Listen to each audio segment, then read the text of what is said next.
Line with you. Now we have another timeline. Today is August 31st, so that means Roger Goodell and Tom Brady are back in court with the last shot at settling.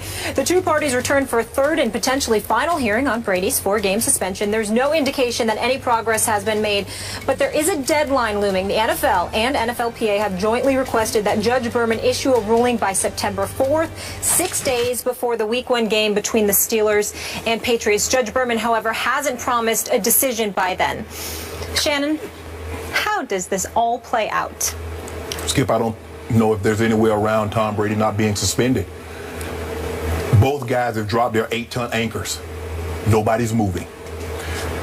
If you look, the NFL adopted a policy in 2008 saying the standard in which we're going to use in judging all cases dealing with ownerships, front office, or players would be preponderance of the evidence. More probable than not, generally aware. Yep. If you look at the Wells report, if you look at Commissioner, what he's wrote, he's always stated that it's more probable than not. They worded it. Taking that to my bank. They worded it in such a way that it would stand up on appeal. That's what they need, Skip. Okay. They didn't need definitive proof. See, Mr. Kraft, when he got off that plane and muddied the waters in Arizona, saying if they don't find definitive proof, when he knew that was not the standard in which they would use. Okay. And so now, Roger Goodell has made it crystal clear, unless you accept some responsibility in this, and I'm not talking about obstruction, not cooperating with the investigation, that's not good enough for me. I need you to own up to the fact that you played a part in having those football underinflated. Did you do it yourself? No, absolutely not. But if you look at what Troy Aikman has said, you look at what Joe Montana said, you look at what Steve Young has said, all of them have said there is no way those balls become underinflated without Tom Brady's blessing. Okay. You know that, and I know that. Now, Troy Aikman he's been even stronger than I have. See, with me, it's not the message, it's the messenger. A lot of people in Boston, they don't really care for me ever since I called the National Guard. But Troy Aikman said, and I quote, Brady spearheaded and Belichick knew. That's what Troy Aikman, a 3-time Super Bowl MVP and a three-time Super Bowl quarterback and a Super Bowl I know him well. So with that being said, Skip, okay. And all these accolades that's on Brady's resume, guess what else is going to be on his resume, Skip? Suspended for conduct detrimental or integrity towards the National Football League. Okay, so you have been quoted many times on this show by the man who usually sits in that chair because you were on Stephen A's radio show. Yes. You've been quoted as saying you would not want Tom Brady in the Hall of Fame that you occupy. Are you still there? No, he deserves to be in the Hall of Fame. He's a Mount Rushmore quarterback. He's arguably, you can make a case that he's the greatest quarterback to ever play. Now, for me, the best player is either Jerry Rice or Lawrence Taylor. That's just me. Okay. But he's a Mount Rushmore quarterback. Now, whoever else you're going to add with him and Joe Montana, that's up to you. But he deserved for what he's been able to do. But this will also be on that resume. Okay. Do you believe still, to this moment, that Tom Brady cheated and lied about it? Absolutely. Absolutely. Absolutely. But if you listen to Judge Berman, he's saying well, Tom Brady's numbers were better in the second half with regulated side football. Under that argument, A-Rod's numbers are better this year than they've been in the past 3 years. And he's clean. So you can't use that argument. That's not the issue. The issue is not the outcome. Well, wait a second. A-Rod had his best postseason ever in 2009 when he was clearly cheating. But what about 10, 11, and 12? Well, I don't know. But he had one great postseason when he was on the stuff. But here's the issue. It's not the outcome. You're not punishing. Skip, they could have played with a bowling ball. They were going to beat the Colts. You're punishing intent. What did you hope to accomplish by underinflating the footballs?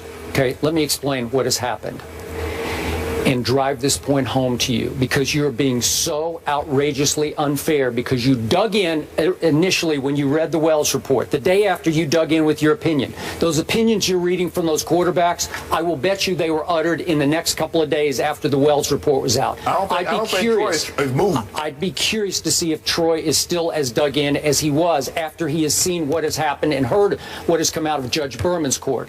Judge Berman has shredded the credibility and integrity of the Wells report. Shredded it day after day. Two big court days. We got another one today. Shredded it. And he has pointed out again and again, you, NFL, have no direct evidence against Tom Brady. This is a court of law. Tom Brady swore under oath in the appeals process run by Roger Goodell, of course. I knew nothing about any underinflated football, that he had nothing to do with that whatsoever. So what was the conversation between him and the ball guy? What was that about? Okay, all I know is the NFL has all the texts between Tom Brady and Jastrzynski. All the texts that Jastrzynski got from Tom Brady are in the power of the NFL to go over them and say, fine smoking gun, no smoking gun. You don't need a smoking gun, Skip. Oh. That's the thing. Okay, so now you're trying to get him on a technicality because all that's the standard that they use. More probable than not. That's the standard that they use. But you're jumping to the conclusion that he cheated and he lied about it, when I'm jumping to the conclusion that Roger Goodell framed and railroaded Tom Brady. Stop setup. Nothing but a setup. Well, you know it and I know it. What happened here? If you want to go bigger picture, I'll be with you on this one.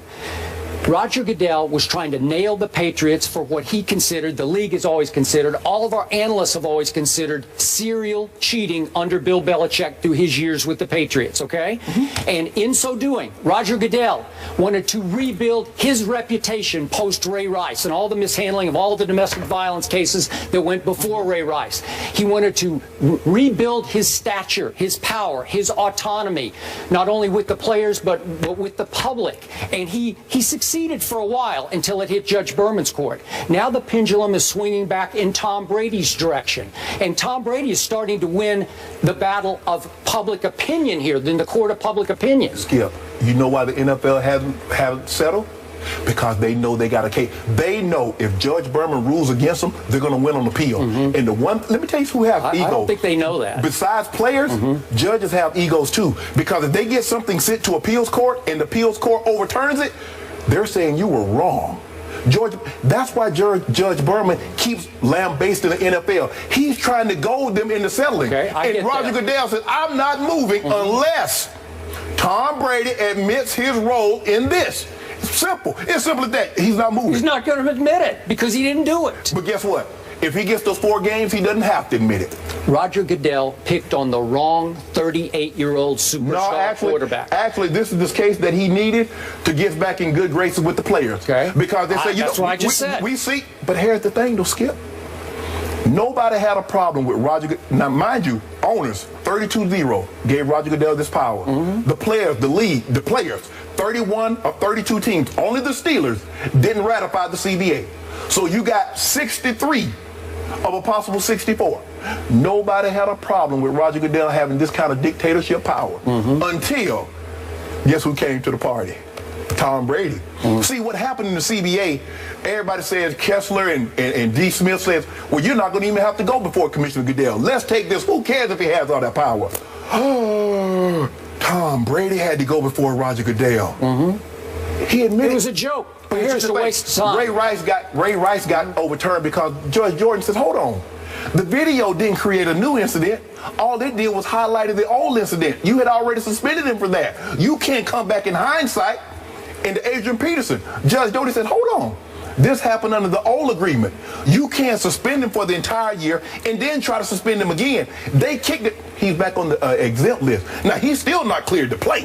So if you think Judge Berman, I don't see it happening, Skip. I really don't. I would be shocked if Tom Brady. Here's what's going to happen. It's playing week 1. Okay, I will not be shocked because on Friday, I will bet you, Judge Berman will throw up his hands and say, I couldn't get either side to settle. So you guys, you all be my guest. Go on up to the Court of Appeals of the Second Circuit, and it will start and it will take 10 months to a year to try it in the Court of Appeals, the appellate court. And in that time, Tom Brady will be granted a stay, an injunction, and he will play the first 4 games. But here's the thing, that? Skip. No. The NFL thought of this in advance. They knew he was going to appeal. That's why they beat him to the court, so it'd be in New York. Okay, but they're losing in New York. No, they would have lost 50-0 in Judge Doty's court in Minneapolis. If the NFL actually thought they were going to lose, don't you think they would have settled by now? No, well, do you think Tom Brady would have settled if he thought he was going to lose? No. Jeffrey Kessler representing you? Watch this. Jeffrey Kessler was one with the sign that PBA that gave him the autonomy. Okay, remember? This is going to be an unprecedented victory for a player against Roger Goodell in the Court of Appeals. Okay, you got he doesn't win. Salmon. I have a feeling this lunch is going to be grilled chicken and vegetables, no butter, no salt. I got salmon. I like salmon like his jacket. Okay. That's what I want. Okay. So you think 4 games? He's getting 4 games. He's getting 4. Unless he admits, it'll be down to 2. You're betting against the wrong guy. One thing you got to know about Brady, never bet against 12. I'm betting against somebody that has a 95-year history. The NFL, whatever they want, they get.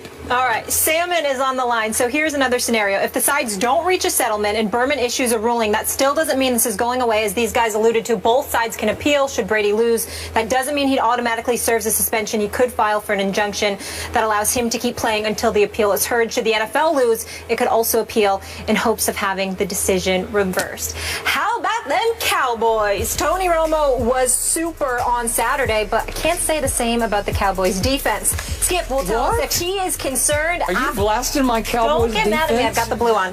Time to get ready for another week, people. Stay motivated on a Monday and on the attack the same way Skip and our special guest analyst, Shannon Sharpe, are dealing with these subjects. Keep up with us today's show by heading over to IG, where you'll find today's total rundown. Make sure you tag a friend or join in on the debates by leaving your own takes.